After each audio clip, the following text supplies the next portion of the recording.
Bad boys, what you gonna do? Well, you're gonna bid on these. And I'm gonna walk you through each of their conditions so you have an idea of what you're gonna get. We're gonna start it off here with the TeleViper from 1985, looking pretty good. We'll show you the front, we'll show you the back. These photos you can see in the catalog, but what you can't see is his motion. So I'm gonna show you the joints and let you see, do they swivel, do they... we can tell you if it's loose or tight, but I'm gonna let that up to you.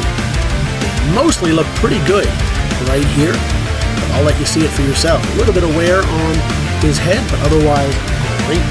Night Creeper from 1990. It's got a little bit of a loose waist, and I'll show you that. Again, we can't show you that in the catalog photos, so that's why we do these videos. Circle all the way around so you can see his condition all throughout.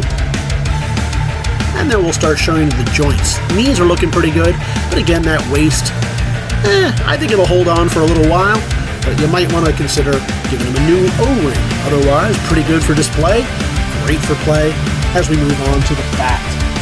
He's from 1986, and of course you can see he is missing his front lenticular plate. Unfortunately, that happens a lot with these. We'll show you also the waist is a little bit loose, so I'm going to be gentle with his knees. We don't want to put any more stress on that waist than we have to, but he's holding pretty good for now. He comes, as you see him right there. Often the elbows are cracked on these. Bats almost always have that elbow crack. I think it's because of the gray or silverish plastic. I'm not 100% sure. It might be some of that gold plastic syndrome, just affecting the silver plastic in this case. So he does have a little bit of that, but otherwise displays great.